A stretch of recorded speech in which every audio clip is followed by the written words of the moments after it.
Hola, feliz inicio de semana a todos ustedes. Espero que se encuentren muy bien el día de hoy, y de no ser así les mando mis mejores deseos y un cálido abrazo.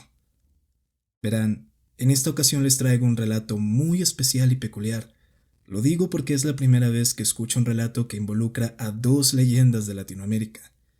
Dos apariciones que son muy diferentes entre sí, sobre todo por la historia que las rodea, pero que en este relato tienen algo en común. Esta es una historia que me confió alguien cercano a mí y que en ocasiones ya ha compartido varias historias aquí en el canal. Como es costumbre, los nombres serán modificados por motivos de privacidad. Así que sin más que añadir, los dejo para que disfruten en compañía de sus seres queridos o de lo que sea que se oculte en sus casas. Bueno, antes de comenzar, creo que es importante hablar sobre uno de los personajes que protagonizan parte de esta aterradora experiencia. A los que son de Colombia posiblemente la conozcan, pero como la mayoría de ustedes no es de aquí, les explicaré quién o qué es este espíritu al que nosotros llamamos la Madre Monte. Todo lo que les contaré es importante para que entiendan algunos de los sucesos ocurridos. En varias regiones de mi natal Colombia, se cuenta la leyenda de una mujer que se presenta cubierta de musgo, de ramas, viste de hojas y tiene un sombrero que solo permite ver parte de su rostro. Cuando esta mujer se enoja, sus ojos comienzan a brillar como dos esferas de fuego, y sus manos se transforman en las manos de una calavera con las cuales sacude todo el monte y desata cualquier clase de desastre natural. La Madre Monte es un espíritu protector, pero al mismo tiempo es uno que castiga. Se le considera la guardiana de la naturaleza, siempre al cuidado de los bosques, los animales, y es una entidad que castiga también a aquellos a quienes ella considera malos, a los infieles, a los perversos, a los que andan de vagos por los senderos del monte, y sobre todo, a todo aquel que se atreva a dañar de una u otra forma a la naturaleza. A veces lo hace perdiéndolos en lo profundo de los bosques. Esa es la leyenda de la Madre Monte, y quiero que tengan muy presente todos los detalles que les acabo de mencionar. Esta historia me la relató un pariente del sur de Bolívar, al que llamaré Luis. Él me contaba que cuando era pequeño su familia vivía en una casita humilde al lado de una pequeña quebrada, y aquella humilde casa hecha de barro y materiales rústicos sería testigo de una de las noches más aterradoras que le han podido ocurrir a mi familia. Aunque la cotidianidad la acompañaba la tranquilidad de la vida en el campo, habían ciertas épocas del año en las que aquella paz era perturbada. Esas épocas era cuando el nivel del río empezaba a subir y solo era cuestión de tiempo para que ocurriese un desastre. Sin embargo, ellos siempre estaban preparados para esa emergencia cuando llegara el momento de afrontarla. Al vivir tan cerca de la quebrada era normal que se escuchara el cauce del río, aquel arrullador sonido del agua bajando de las montañas. Pero cuando la ausencia de este ruido se hacía presente, esto los alertaba de que algo malo estaba por suceder. Verán, la gente de la región creía fielmente que cuando la quebrada se crecía, pero aún así no se podía escuchar el agua, era porque la Madre Monte estaba cerca. Algunos decían que podían escuchar los gritos y los bramidos en las noches, justo antes de que el río se desbordara. El silencio que reina en el monte cuando el río deja de sonar, para ellos era la calma que precedía a la furia de la Madre Monte. Las viejitas de la zona ya habían aprendido a leer estos presagios. Eran señoras de edad avanzada que ya conocían el monte y sus secretos como la palma de su mano. Ellas eran quienes solían advertir a la gente de las casitas y del pueblo que quedaba al lado de la quebrada cuando ésta estaba a punto de desbordarse. Siempre les avisaban con exactitud y con antelación la fecha en la que ocurriría el desastre. Ellas llegaban con la gente del lugar y les daban la instrucción de abandonar sus casas en la noche, y todos los que vivían en aquellas casitas, sin excepción alguna, debían salir con sus familias, con sus pertenencias, sus animales, y entrarse en el monte para subir al cerro y así resguardarse de toda la calamidad. En caso tal de no hacerlo, corrían el riesgo de perecer por la inundación que vendría. La gente decía que el nivel de la quebrada subía tanto que arrasaba con todo a su paso. No había explicación lógica para aquellas gigantescas olas que se formaban ahí, en esa pequeña quebrada. Como ya se había hecho costumbre, las ancianas del pueblo presagiaron la llegada de una inundación. La gente salió de sus casas, y en esa procesión en medio de la oscuridad, se adentraron en el monte y se fueron todos a lo alto del cerro a esperar a que pasara el desastre. Pero en aquella ocasión, por una razón que desconozco, la familia de Luis hizo caso omiso a las advertencias de las ancianas, incluso de la propia matriarca de la familia. Ella en particular fue la que insistió incesantemente que salieran con los demás. Decía que ese día pasaría algo malo. Según muchos, ese sería el día en que la Madremonte saldría a castigarlos por todo el mal que se había perpetrado ese año. Y quedarse ahí era solamente correr el riesgo de enfrentarse a la furia de este espíritu. Quizás fue por exceso de confianza, ya que a pesar de que estaban relativamente cerca de la quebrada, nunca les había sucedido algo. Decían que el agua no llegaba hasta su casa y nunca llegaría. Me atrevo a decir que puede que sea el motivo por el cual decidieron quedarse. Pero aquello probaría ser un error fatal, pues esa noche estaría por convertirse en una pesadilla. La familia se había quedado dormida hasta que el ruido del agua entrando a la casa los alertó. Luis asegura que podía sentir cómo el agua subía y subía, pero lo extraño es que no se mojaban. A pesar de que podían sentir cómo poco a poco eran sumergidos, su cuerpo, sus vestimentas, las sentían secas. Como dije en un principio, la casa era muy rudimentaria. Quedaba en una zona muy alejada de todo, por lo que no contaban con electricidad. La única manera que tenían para iluminar la casa era usando velas, así que trataron desesperadamente de buscarlas sin éxito alguno. La tempestad y aquella inundación los había dejado en tinieblas. Ante la aterradora situación que estaban viviendo, uno de los niños de la casa comenzó a llorar y a gritar. Y es que no era para menos. Imagínense por un segundo estar a oscuras y tener esa sensación de que pronto te vas a ahogar. De estar con el agua hasta el cuello sin poder entender o siquiera procesar qué es lo que estaba pasando. En medio de aquel griterío, alguien logró encontrar las velas y las prendió. Y al hacerlo, todos se llevaron una sorpresa. Lo que estaban viendo era imposible de creer. No había manera de que eso fuera real. El agua sí había logrado entrar a la casa, en eso no hubo error. Pero lo que los aterró y lo que los sorprendió fue el ver que no había mucha. Es decir, a duras penas el agua que había logrado entrar a la casa les llegaba a los tobillos, cuando hace tan solo instantes todos, sin excepción alguna, todos sentían como el agua subía y subía hasta el punto de que pensaron que se iban a ahogar. Parecía como si lo que habían acabado de vivir hubiese sido una ilusión. Tuvo que suceder eso para que creyeran en las advertencias de la abuela, quien los convocó a todos de inmediato a reunirse en la sala de la casa para orar. Tomados de la mano, a la luz de las velas y en medio de aquella noche tormentosa, toda la familia comenzó a rezar con la abuela.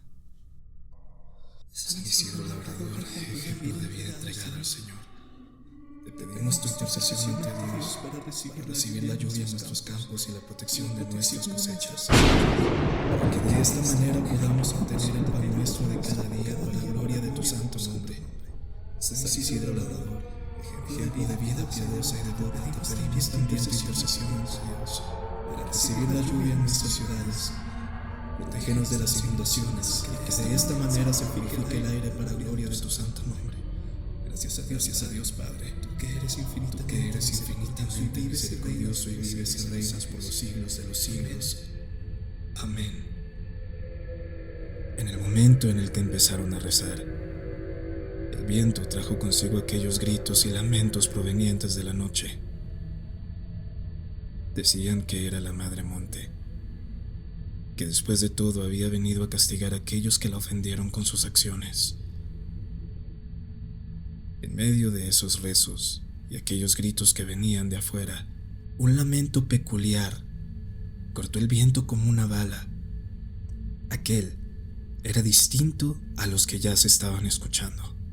Era más de dolor que de ira. Aquel lamento anunciaba la presencia de un ser para el que no estaban preparados esa noche. Y hubo un breve momento de silencio que les permitió escucharlo mejor. Al principio era cercano, pero poco a poco se fue haciendo más tenue. Y eso solamente incrementó su miedo. Es ella, dijo uno de los presentes. Es la Llorona. Es la Llorona. Sí, sé lo que están pensando. ¿Por qué se apareció? ¿Por qué esa noche fueron dos los espíritus que atormentaron a mi familia? Aunque lo contaré más adelante para no irme tanto por las ramas, quiero decirles desde ya que tiene su razón de ser. Esa segunda aparición, la aparición de la Llorona, no fue algo al azar. Pero bueno, retomando la historia. Conforme se alejaba aquel tétrico plañir, algo comenzó a rodear la casa. Ustedes están familiarizados con la leyenda de la Llorona, de eso estoy segura. Creo que saben perfectamente lo que dicen cuando se escucha lejos, ¿verdad? Entonces, creo que ya se harán una idea de quién estaba fuera de la casa. Las tejas de barro del techo comenzaron a crujir como si alguien estuviese caminando por ellas. Y luego, se escuchó ese molesto ruido similar al de unas uñas cuando son arrastradas por un pizarrón. Ese rasguño venía del tejado, junto con una serie de susurros inteligibles. Las paredes también comenzaron a ser rasguñadas por algo. Y todo esto mientras afuera seguía la tempestad, mientras se seguían escuchando esos horrendos ruidos que venían del monte. La única opción que les quedaba era huir de ahí, salir aún en medio de esa tempestad a buscar refugio en el cerro, porque solo Dios sabe lo que les sucedería si se quedaban ahí. La anciana de la familia fue la que los organizó. A todos los cubrió con una sábana blanca, la cual fue previamente rociada con agua bendita, y a todos les entregó un crucifijo. Cuando salgamos de acá, nadie, sin importar lo que suceda, debe separarse del grupo. Cruzaremos el monte hasta subir el cerro, y en todo el trayecto necesito que su mirada esté fija al suelo. Si escuchan algo, no alcen la vista.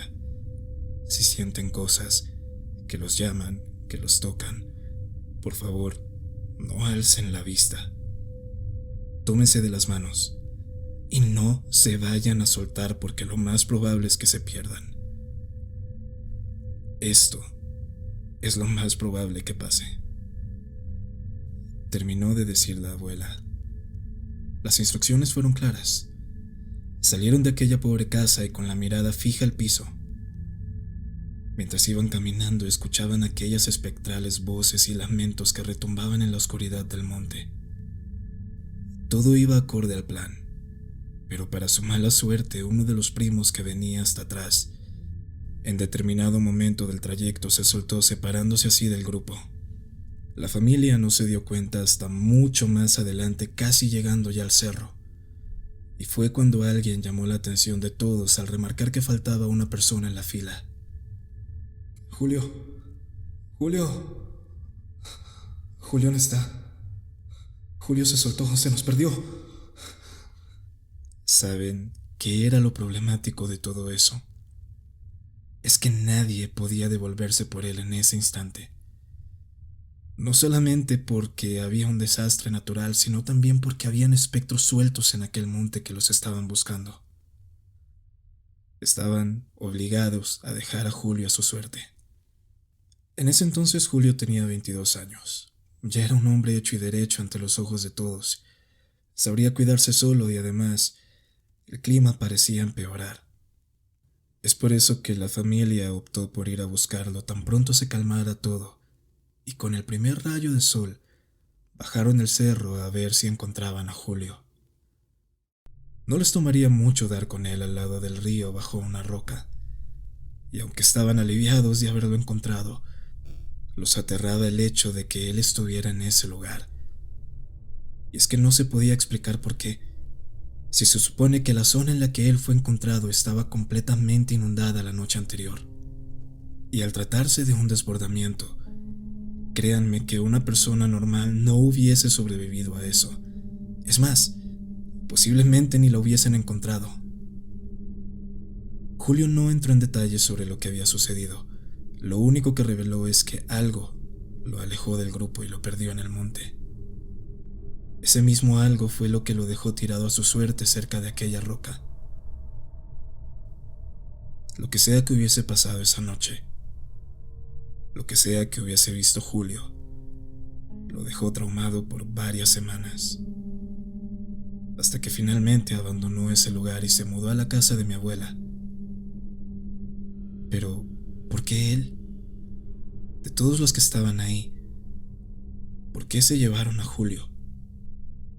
¿Recuerdan la parte en la que les dije que había un motivo por el cual la Llorona se había presentado también esa noche? Pues bien, para entenderlo es mejor que les cuente un poco acerca de nuestra versión de la Llorona. Sé que muchos conocen la versión de la leyenda donde este espectro es una mujer que va por ahí en busca de sus hijos, y siempre que se aparece es porque los está buscando. Ya si fue ella quien los mató por despecho o si fue el marido, eso ya depende del lugar donde se cuente. El caso es que en esa región y en mi pueblo, y en varios pueblos de Colombia, se dice que la Llorona se le aparece a todo aquel que le haga daño a una persona inocente. En nuestra versión, la Llorona es un espíritu errante que es consciente del daño que le hizo a sus hijos al haberlos asesinado. Y es precisamente ese cargo de conciencia, ese remordimiento, el que no la deja descansar en paz. Parte de su pena, de su castigo de seguir vagando en nuestro mundo, es estar obligada a espantar y castigar a todo aquel que al igual que ella se atreva a dañar a una persona inocente. Creo que con lo que les acabo de comentar ya van conectando los puntos, ¿verdad? Julio no era una buena persona, en lo absoluto. El causante de que la familia recibiera la visita de la Madre Monte y la Llorona era él. Nos enteramos, después, de que le había hecho daño a su novia, la había lastimado, y al parecer era algo que acostumbraba a hacer. Ella era la inocente por la cual la Llorona se lamentaba. Además, se tenía la impresión de que también le gustaba maltratar a los animalitos. Vuelvo a recalcar lo siguiente: ellos vivían alejados de toda civilización, rodeados de quebradas, de ríos, de selvas. Los que habitan en esa zona saben que es territorio ajeno. Saben que aquellas son las tierras de un ser sobrenatural que no deberían ser invadidas y que sin embargo se hizo. Y no contentos con eso, uno de esos invasores también le hizo daño a los animales. Y ese fue motivo más que suficiente para enfurecer a la guardiana de esas tierras. Si recuerdan lo que les dije acerca de la Madre Monte, entonces sabrán que ella siempre busca vengarse de aquellos que le hacen mal a sus protegidos. ¿Ahora entienden por qué era tan importante contarles estas leyendas? Ahora que lo pienso, es algo increíble, difícil de procesar, pero sucedió. Entre mis parientes aún se recuerda aquella macabra noche en esa vieja y pobre casita de barro, en un alejado pueblo del sur de Bolívar. Aquella noche en que la Llorona y la Madre Monte se juntaron para llevarse el alma de un maltratador. Una de ellas, dispuesta a llevárselo por el maltrato que le ocasionó a una mujer inocente. Y la otra, para hacer justicia por aquellos animalitos a los que Julio no trataba bien. ¿Quién lo diría? La Llorona y la Madre Monte juntas. Dos leyendas que no tienen nada que ver entre sí, pero que en esta ocasión compartían un objetivo en común. Gracias por escucharme. Sin duda alguna, este es uno de los relatos más fantásticos que he escuchado. Si bien no hubo un encuentro cara a cara con estos seres, y posiblemente el único que haya visto alguno de ellos fue Julio, el terror que vivieron los parientes de la persona que me comparte esta historia, creo que fue más que suficiente para marcar a más de uno. Lo que me impulsó a darle su propio video a esta historia es porque me encanta ver la variedad de versiones de la misma leyenda que tenemos en nuestros respectivos países. Y yo solo quería compartirles un pedacito de la versión nuestra y aprovechar también para preguntar ¿cómo es la leyenda de la Llorona en sus países? ¿Tienen algo similar a la Madre Monte? ¿La han visto? ¿La han escuchado? De ser así, y si quieren compartir sus experiencias conmigo, siempre me pueden contactar a mi correo nictoria@gmail.com o seguirme en Instagram como Nictoria. Ahora sí, lo que les quería comentar. Seré breve. Como dije, este relato me lo compartió alguien cercano cuyas historias ya he utilizado con anterioridad en el canal. Historias como lo son la aparición que volvió en Año Nuevo o la vez que el diablo vino con mi tío, son relatos que me ha compartido esta querida amiga. Y aún tengo otras historias guardadas. Ahora bien, tengo pensado hacer una recopilación de todos estos relatos, principalmente porque guardan cierta conexión entre sí, tal vez no con los hechos, pero sí con el lugar donde ocurren la mayoría. Y es que siempre que esta amiga visita su pueblo natal, siempre vuelve con una historia interesante que contar acerca de su familia, de aquel pueblo en lo alto del páramo, de las leyendas que recorren sus veredas, sus espantos, sus creencias. Y es por eso que me gustaría dedicarme a recopilar todas estas historias, incluyendo los nuevos relatos que me ha compartido y los que pueda llegar a compartirme en un futuro. Estén pendientes, porque ese video vendrá pronto y sin previo aviso. De igual manera, déjenme saber si les gusta esta idea. Hasta aquí llega el video, mi nombre es Nictoria, y espero que hayan disfrutado de este maravilloso relato tanto como lo disfruté yo. Ahora sí, no les quito más tiempo, los amo y que la noche los bendiga. Si has llegado hasta aquí, muchísimas gracias por acompañarme. Sin más que añadir, los dejo en compañía de la noche y de todo lo que en ella se oculta. Mi nombre es Nictoria, y que la noche los bendiga.